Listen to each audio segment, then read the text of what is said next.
بسم اللہ الرحمن الرحیم۔ السلام علیکم۔ وضو کے بغیر آیت الکرسی، آیت کریمہ، چارقول یا دوسرے وظائف پڑھنے والوں، پہلے حضرت محمد صلی اللہ علیہ وسلم کا یہ فرمان ضرور سن لو۔ نبی کریم صلی اللہ علیہ وسلم نے بغیر وضو آیت الکرسی یا دوسرے وظائف پڑھنے سے کیا فرمایا ہے؟ کیا آیت الکرسی، آیت کریمہ اور چارقول وضو کیے بغیر پڑھ سکتے ہیں؟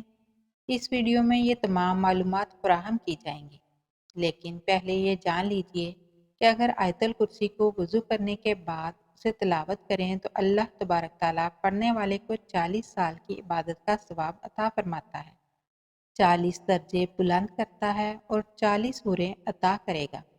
اگر آیت الکرسی کو پڑھ کر مرحومین کو ہدیہ کر دیا جائے تو اللہ تعالیٰ فرشتے کو حکم دیتا ہے کہ اس کے لیے قیامت تک تسبیح کریں، 60 انبیاء کا ثواب عطا کرتا ہے۔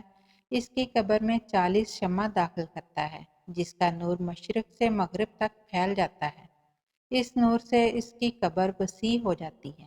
سبحان اللہ تعالیٰ۔ ایک مرتبہ ایک شخص امیر المومنین حضرت علی رضی اللہ تعالیٰ عنہ کے پاس آیا اور بتایا کہ اس کے بدن و مثانے سے پیلا پانی نکلتا ہے، اس کا کوئی علاج ہے؟ امیر المومنین نے فرمایا، بغیر کسی درہم و دینار کے اس کا علاج ہے کہ تم آیت الکرسی کو اپنے بدن پر لکھو، آیت الکرسی سے غسل کرو، آیت الکرسی کو پانی پر دم کر کے پیو اور آیت الکرسی کو اپنے بدن کے پاس رکھو، انشاءاللہ شفا ملے گی۔ حاجات کے لیے 41 مرتبہ آیت الکرسی پڑھو، ٹانگوں میں درد کے لیے آیت الکرسی پڑھ کر اپنی ٹانگوں پر مسح کریں، اس سے چلتے وقت درد نہیں ہوگا۔ آنکھوں کی نظر کم نہ ہونے کے لیے 70 مرتبہ آیت الکرسی پڑھیں، جس کو پیاس سے ہلاک ہونے کا خوف ہو وہ 66 مرتبہ آیت الکرسی پڑھے۔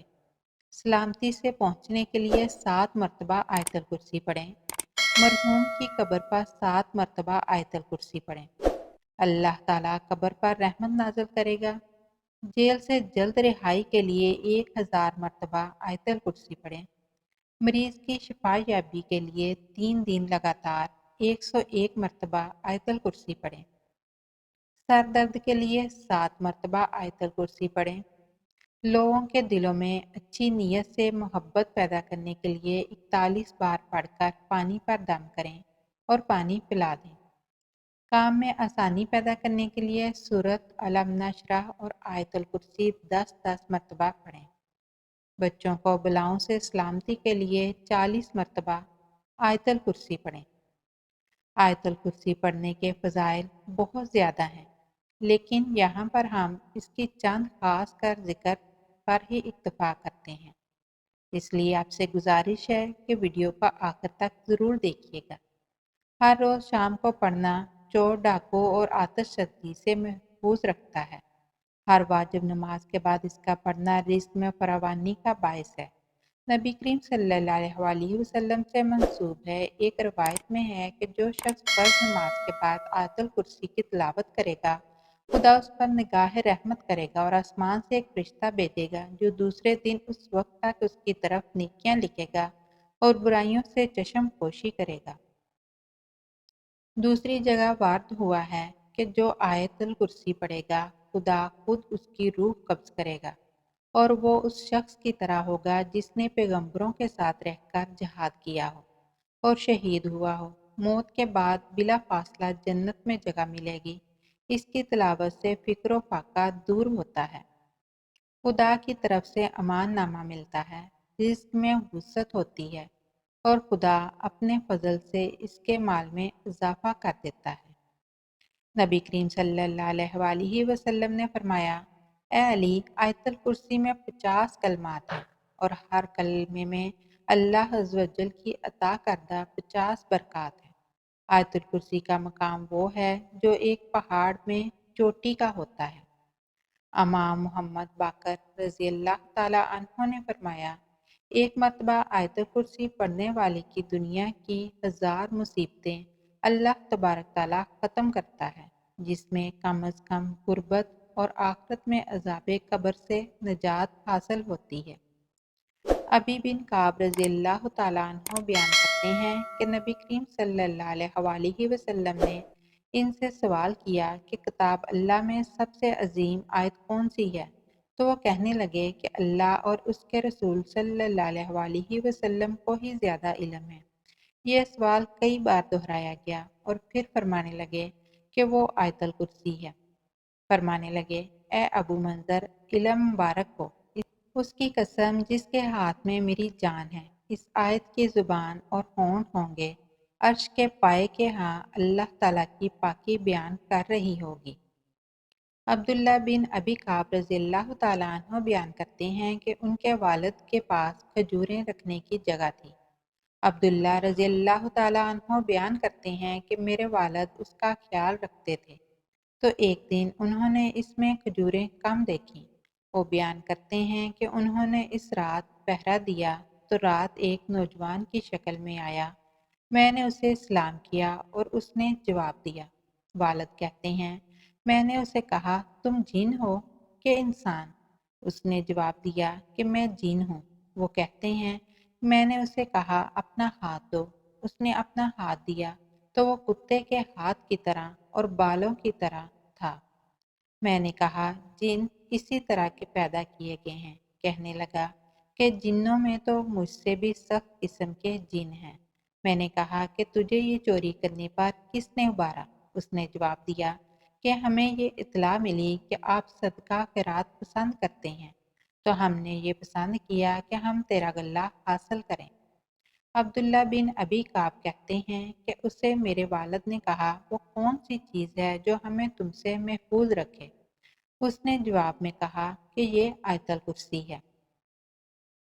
پھر وہ نبی کریم صلی اللہ علیہ وسلم کے پاس گئے اور سارا قصہ بیان کیا، تو نبی صلی اللہ علیہ وسلم نے فرمایا کہ اس خبیث نے سچ کہا ہے۔ ابو ذر رضی اللہ تعالیٰ عنہ بیان کرتے ہیں کہ میں نبی کریم صلی اللہ علیہ وسلم کے پاس آیا تو آپ مسجد میں تشریف فرما تھے۔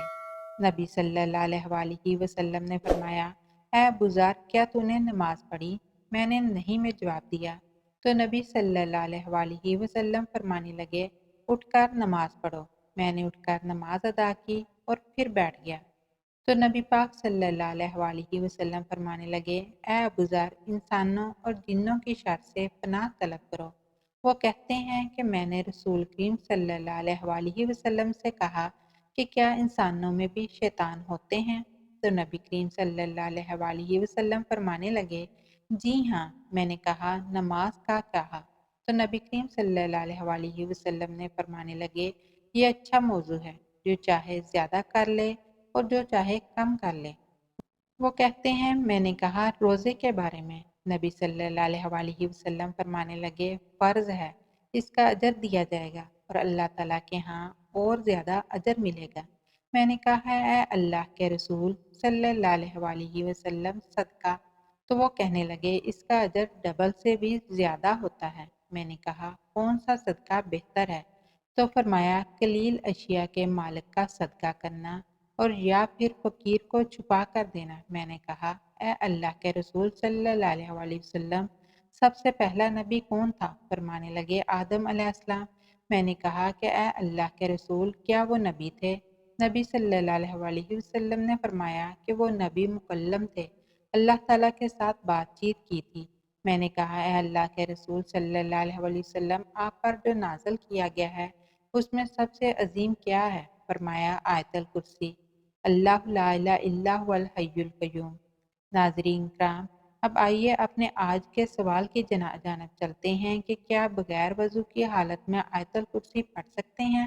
آیت کریمہ پڑھ سکتے ہیں؟ چاروں کل پڑھ سکتے ہیں؟ تو سب سے پہلے جان لیجئے کہ وضو کرنا شرط ہے نماز کے لیے، یعنی جب بھی نماز ادا کرنی ہو تو اس سے پہلے وضو کرنا شرط ہے۔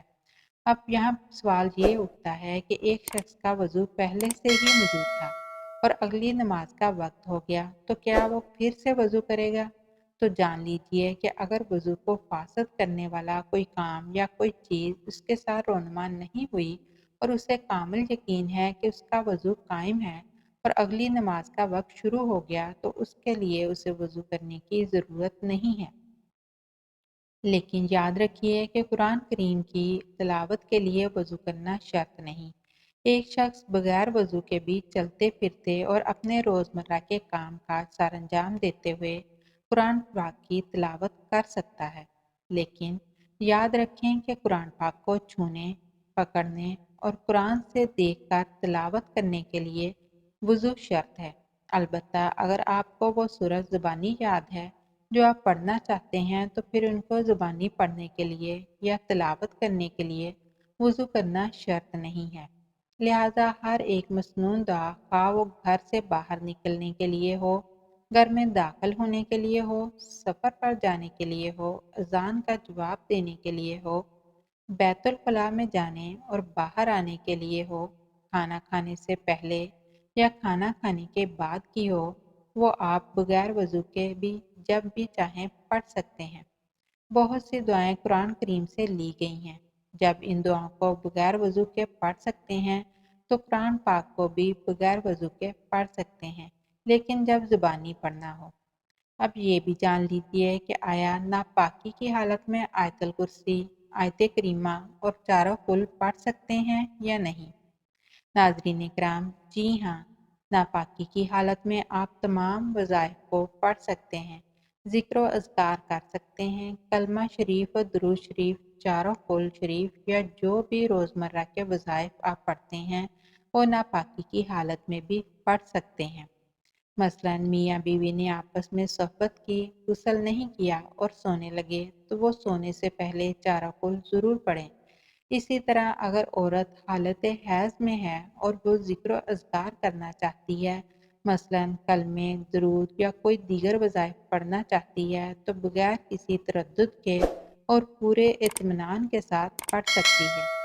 اب یہاں جو مسئلہ قابل ذکر ہے، انتہائی غور سے جان لیجئے کہ ناپاکی کی حالت میں عورت اور مرد قرآن پاک کی تلاوت نہیں کر سکتے، لیکن قرآن پاک کی کوئی بھی صورت یا صورتیں جن کو وہ ذکر و اذکار کے طور پر پڑھتے ہیں یا وظیفے کے طور سے پڑھتے ہیں ان کو زبانی پڑھ سکتے ہیں، لیکن قرآن کی کوئی بھی صورت تلاوت کی نیت سے ہرگز نہیں پڑھ سکتے۔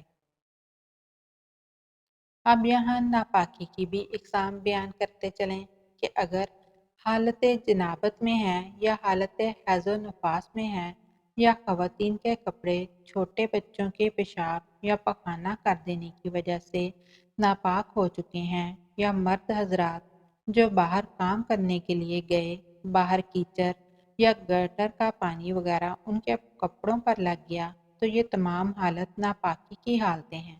ان تمام حالتوں میں آپ زبانی ذکر و اذکار اور دیگر مسنون دعائیں جو روزمرہ کے معاملات میں پڑھی جاتی ہیں، ان کو بے فکر اور بلا تردد پڑھ سکتے ہیں۔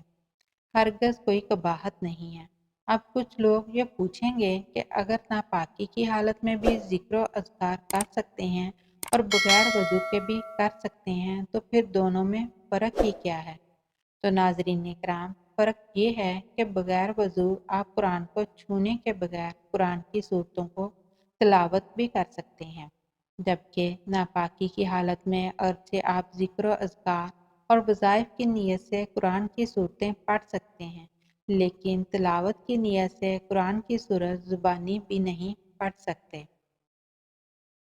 آخر میں آپ کو بتاتے چلیں کہ اگرچہ بغیر وضو کی آیت الکرسی، آیت کریمہ، چاروں کل اور دیگر صورتیں پڑھ سکتے ہیں اور قرآن کریم کو ہاتھ لگائے بغیر تلاوت قرآن نہیں کر سکتے اور ان کا اجر و ثواب بھی ملے گا، لیکن اگر یہ عمل آپ باوضو ہو کر کریں گے تو اس کی فضیلت اور اس کا درجہ بغیر وضو والے عمل سے بلند و بلند ترین ہوگا۔ لہٰذا کوشش کیجیے جب بھی قرآن کریم کی تلاوت کرنی ہو تو باوضو ہو کر ہی کریں، کیونکہ باوضو رہنا بذات خود ایک حفاظت ہے اور اس حالت میں جو بھی عبادت کی جائے گی اس کا اجر و ثواب بھی بڑھ جاتا ہے۔ اللہ تبارک تعالیٰ سے دعا ہے کہ ہمیں نیکی کی بات کو سننے، سمجھنے اور اس پر عمل کرنے کی توفیق عطا فرمائے، آمین یا رب العالمین۔ ناظرین، مزید ویڈیوز کے لیے ہمارے چینل زینیاز وائس کو سبسکرائب کر دیجیے۔ اگلی ویڈیو تک اجازت دیجیے۔ اللہ حافظ۔